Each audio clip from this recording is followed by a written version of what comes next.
Alright, everyone's presentations are done. Nick, the manager, said as he tried to move the discussion forward. Excuse me, I haven't. I recently found out something. Nick interrupted me and began to speak. There's apparently someone in this department who didn't graduate high school and is just a part-timer. Meetings should be for employees only. Absolutely right. His lackey, Mike, of course, agreed with Nick. I'm leaving.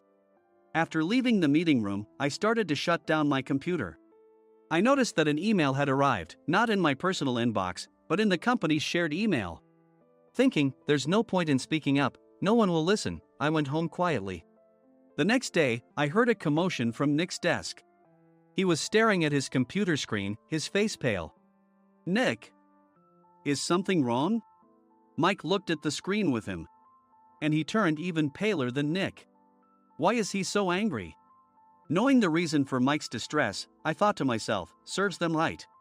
My name is Adam. My mother passed away when I was in the 9th grade, and I was raised by my father. Well, you could hardly call it being raised. After my mother passed, my father changed. He drowned his sorrows in alcohol, and though he still went to work, he squandered our living expenses on horse racing. Because of that, I had to start working part-time as soon as I entered high school. Every month, I went to the convenience store with bills in hand that couldn't be auto-deducted from my father's account. Even though I endured it because I didn't want to be alone, I reached my limit in my second year of high school and dropped out. I found a live-in job at a distant inn. Thank you for everything. The day I left home, my father, still staring at the TV, spoke. Take care. That was our last conversation. Back then, 18 wasn't the age of majority, so I needed my father's permission to work, and I couldn't hide my place of employment. Yet, my father never visited me even once. I kept working just to survive, and before I knew it, I was 42. Years of hard work paid off, and I was transferred to the headquarters. I was thrilled to be recognized by the company, as I thought I'd be working in the field until retirement due to my lack of formal education. Listen up. Our work can change the future of our employees. Don't drag us down. On my first day after the transfer, Nick, dressed in an expensive suit, spoke sternly. There was a reason for this. Our inn was located in a prominent tourist destination, known so well that everyone in the state could sing its commercial jingle. At its peak, we had 5 locations within the state. But that was long ago. Due to financial difficulties and aging facilities, only the place where I had worked for many years and the original establishment remained. I was prepared to lose my job anytime, but now there was a glimmer of hope. With the rise of social media, the tourist area where the inn was located started gaining attention again. Depending on how hard the sales department, where I was transferred, worked, we could either thrive or be forced to give up this prime location to the new hotel chains continuously popping up. For Nick, who had switched careers from another industry to strengthen our sales, this was a battle he couldn't afford to lose. I understood why he had to be strict. I will do my best. Nick sneered at my enthusiastic declaration. Did you not hear what I said? I'm sorry. I thought I was listening carefully. Out of habit from years of customer service, I apologized reflexively, though I had no idea what had offended him. Someone was watching me with a smirk. In this department, there are those who are expected to excel and those who have been shoved here because they have nowhere else to go. You are the latter. It was Mike, the section chief. He's 7 years younger, at 35. But he was called to headquarters much earlier than I was and had been moving around within the headquarters ever since. I'm not jealous, but I can't accept that he's my boss. Graduating from a prestigious university, he has an unusually high pride and caused many problems as a newbie, making things very difficult for me when I was the front desk leader. When I found out Mike was transferred to the sales department a month before me, I was disheartened. Mike is right. With just a middle school diploma, there's not much you can do. Don't even think about achieving results. As if I didn't exist, Nick remarked, I'm thirsty. Mike eagerly ran to the coffee maker. It seems Mike is Nick's lackey. I regretted being happy about my transfer to headquarters, wishing I had stayed on site forever. Send a direct mail to every company on this list by the end of the day. Nick only assigned me tasks that even a new graduate could handle. What? There are over 1,000 companies. You want me to send to all of them by today? Yes, if you and your fellow misfits split the work, even those with nowhere else to go should finish by today. I glanced at the employees typing away expressionlessly. They were worn out from customer service, only thinking about leaving on time, or were women reassigned after having children. With zero motivation for work. Even Sam, a new graduate from the same university as Mike, who was supposed to be among the expected achievers, had no enthusiasm for the job. Having joined the company wanting to do customer service. I don't care what they say, I plan to quit anytime, he said. Only Nick and Mike were highly motivated, making all the decisions between the two of them. I originally only wanted to work at the inn to survive and had no particular attachment to this job. I swallowed my words, thinking I had no right to reprimand them. About a month after the transfer, Nick told us with a frustrated look. To commemorate the 50th anniversary, we've decided to create a plan exclusive for one group per day. Originally, Mike and I were supposed to come up with it, but our president, Mr. Thompson, insists on hearing everyone's opinions. So, you all get a chance. As Nick explained, Mike began handing out prints. Make sure not to embarrass Nick. If your ideas are half-baked, you'll have to redo them. It seemed that they had printed his handwritten notes by Mr. Thompson, which included several questions and a section for free responses. It made sense why Nick had to seek our input, given that all responses had to be submitted to Mr. Thompson. We were given a week to think about it, and a meeting was scheduled to compile our ideas. My plan is to let guests enjoy both the old and modern America. Nick began the presentations. Guests would watch a master confectioner at a nearby traditional sweet shop make sweets in front of them. The welcome drink would be premium tea in a bottle. Nick's plan was certainly attractive. After his presentation, Nick called on us to present in the order we were seated. Just as I stood up for my turn. All right, everyone's presentations are done. Excuse me, I haven't. I recently found out something. Nick interrupted me. There's someone in this department who didn't graduate high school and is just a part-timer. He was likely talking about me. I joined the company as a part-timer and was made a full-time employee when I turned 20. That was 20 years ago, so Nick and Mike probably had no chance to know until recently. Meetings should be for employees only. Absolutely right. After that, Nick kept creating opportunities to solicit everyone's opinions, purposefully excluding me from speaking. The meeting unexpectedly heated up and went past the scheduled end time. A few people asked to leave, and the discussion continued with the remaining few. Still here? Normally, you'd leave in that situation. Though I had no attachment to the job initially, hearing kind words from customers made me want to make them happier. For someone like me, with nowhere to go, the inn was my home and customer service was my life. I felt pathetic about my current self. I'm leaving. I left the conference room and started shutting down my computer. I noticed an email had arrived, not in my personal inbox, but in the company's shared email. Thinking no one would listen to what I had to say anyway, I quietly went home. The next day, while preparing the DM as instructed, I heard a commotion from Nick's desk. In his haste to stand up, he hit his knee on the desk. He stared at his computer screen, his face pale. Nick! What's wrong?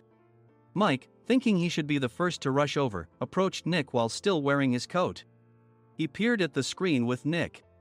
And he turned even paler than Nick. Why is he so angry? Who is responsible for this company? Nick, more irritated than ever, asked, and Mike answered without checking. Probably Sam.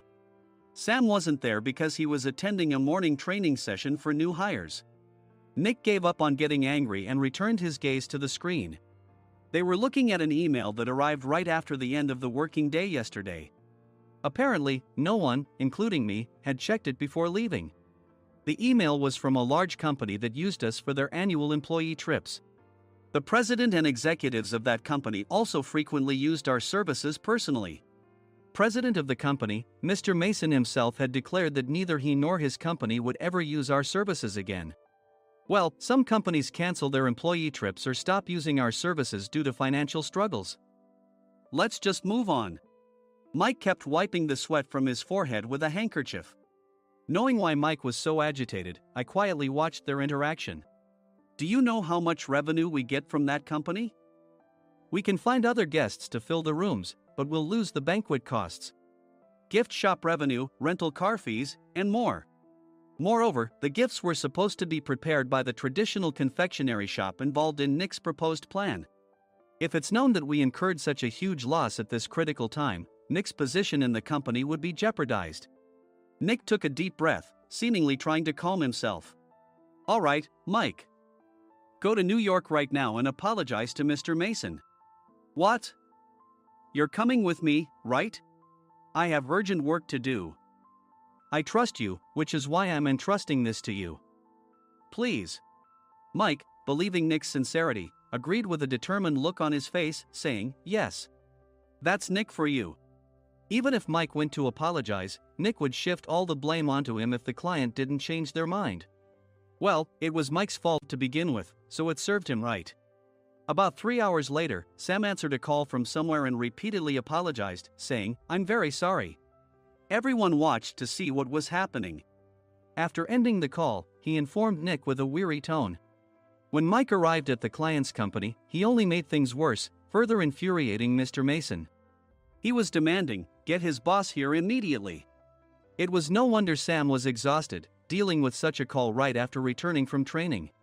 What is that idiot doing? All right, Adam, you're coming with me.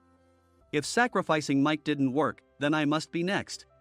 Normally, I'd want to refuse at all costs, but I saw an opportunity in this situation. If I can be of assistance, I'd be happy to join you. I obediently followed Nick, and we flew to New York. When we introduced ourselves at the reception, it became clear how serious the situation was, as the receptionist personally escorted us to the president's office. Angry voices leaked through the door, making both Nick and me uneasy. Excuse me. I'm Nick, the supervisor. I understand my subordinate has caused you trouble, and I deeply apologize. Nick, with his experience in the corporate world, knew enough to offer an apology before excuses. However, his customer service skills left much to be desired. I sighed as I saw Mike trembling like a small dog in the corner of the room. What kind of training are you giving your subordinates? Mr. Mason glared at Nick with a red face. The intensity of his gaze made even Nick take a step back. Regrettably, I joined this company only 2 years ago and was unaware of Mike's issues. I should have identified his shortcomings sooner. Indeed. I should have realized sooner. No sensible person would come to apologize and then give a lengthy presentation on the drawbacks of not using their inn. Nick froze, his mouth slightly open. Suspecting the worst, I picked up the documents that had fallen to the floor. It seemed Mike hastily prepared these documents on the plane, listing the disadvantages. Disadvantage 1: if you change the venue for the company trip, employees might suspect it's for cost-cutting reasons, leading to a negative impression. Reading it aloud half-jokingly, Nick snatched the papers from my hand and checked the contents with a furious expression. Among the stack of documents was a receipt from a nearby convenience store's copy machine. I felt a pang of dread, hoping he hadn't shown the receipt as well. What do you think he said when I asked what kind of nerve he had to do this? I'm very sorry. Faced with the dire situation, Nick must have thought there was nothing left to do but apologize. In a voice smaller than I'd ever heard from him, he uttered words of apology. He said, I'm a Harvard graduate. I don't believe I said anything wrong. Mike, what have you done? Forgetting his plan to pin the blame on Mike, Nick yelled loudly, even in front of Mr. Mason. I didn't do anything wrong. You're still saying that? Look at him. Mike pointed at me with a shaking hand. I was assigned to headquarters in my 20s and now I'm a section chief. This guy only made it to headquarters at 42. Everything I've done proves I was right. So why are we losing the contract? Having said his piece, Mike collapsed to the floor. Of course. You were sent there because you had nowhere else to go. Mike never expected to hear such words from someone he looked down upon. He lunged at me, and Nick hurriedly stepped in to stop him. Mr. Thompson told me Mike is a quick thinker, and to take good care of him. There's no way he was pushed aside. Don't make things worse here. He didn't say quick thinker, he said only quick-witted, didn't he? I don't remember that part. I recalled the many troubles Mike caused when he was a newbie. When Mike was on the front line, his pride was so high that he never apologized to customers. Customer service, especially in our job, doesn't work alone. It brings both good and bad situations. If the front staff or housekeepers made mistakes, or the cleaning company didn't properly clean a room, one had to apologize to the customers regardless of personal fault. Mike, in such situations, would never apologize, insisting he wasn't at fault. This often angered customers, and as the front desk leader, I frequently had to apologize on his behalf. He caused complaints and disrupted operations, which is why he was quickly moved to headquarters. In departments where he didn't interact directly with customers, his quick thinking was beneficial and things went well. But it seemed his flaws were starting to show. Corporate reservations are supposed to be entered into the system by the sales representative. But a quick check yesterday revealed that more than 10 items were missing from the client's reservation. The handover document clearly stated what needed to be prepared. Why didn't you enter it into the system? Why do we have to give them special treatment? Filling rooms near the banquet hall, setting up all the food in advance. Specifying the brand of wine, they're too demanding. No wonder he always angered customers, I thought, feeling a headache coming on. Grouping them in rooms near the banquet hall is for our benefit too. It makes it easier for the staff to set up beds and serve breakfast since everyone's schedule is synchronized. As for the other requests, Mr. Mason suggested them to lighten our load. I didn't know that. Nick finally seemed to realize that Mike was the one who had angered the client. What did you say to them? I just told them we wouldn't give them special treatment anymore. We shouldn't waste effort on things that don't bring in money. I was utterly exasperated at his lack of understanding of customer service. Of course, we shouldn't comply with unreasonable demands. But carrying over successful practices from past stays makes customers feel remembered and enhances their experience. Good memories encourage repeat visits. That's part of our job. I looked down at Mike, who was sitting on the floor. In our job, nothing is a waste. Mr. Thompson likely moved you to the sales department, hoping you'd finally understand this. How do you think he feels now that you've failed to meet his expectations? Mike, tears in his eyes, fled the president's office. I was amazed he still hadn't apologized. You have it tough, Adam. It's okay, we're all employees of the same company. I deeply apologize for this disrespectful incident. Especially after all the care you've shown us. If it weren't for you, Adam, I really would have stopped staying here. When I heard you were moving to the sales department, I was willing to reconsider if you handled it. Seeing us talk so amicably, Nick's face contorted. Do you two know each other?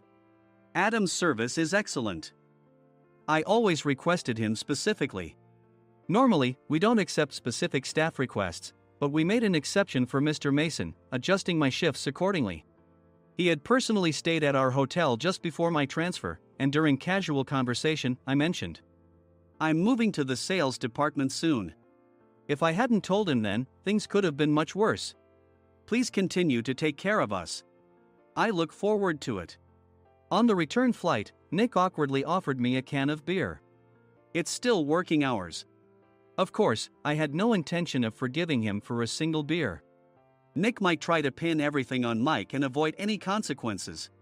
While pondering this, a startling fact came to light.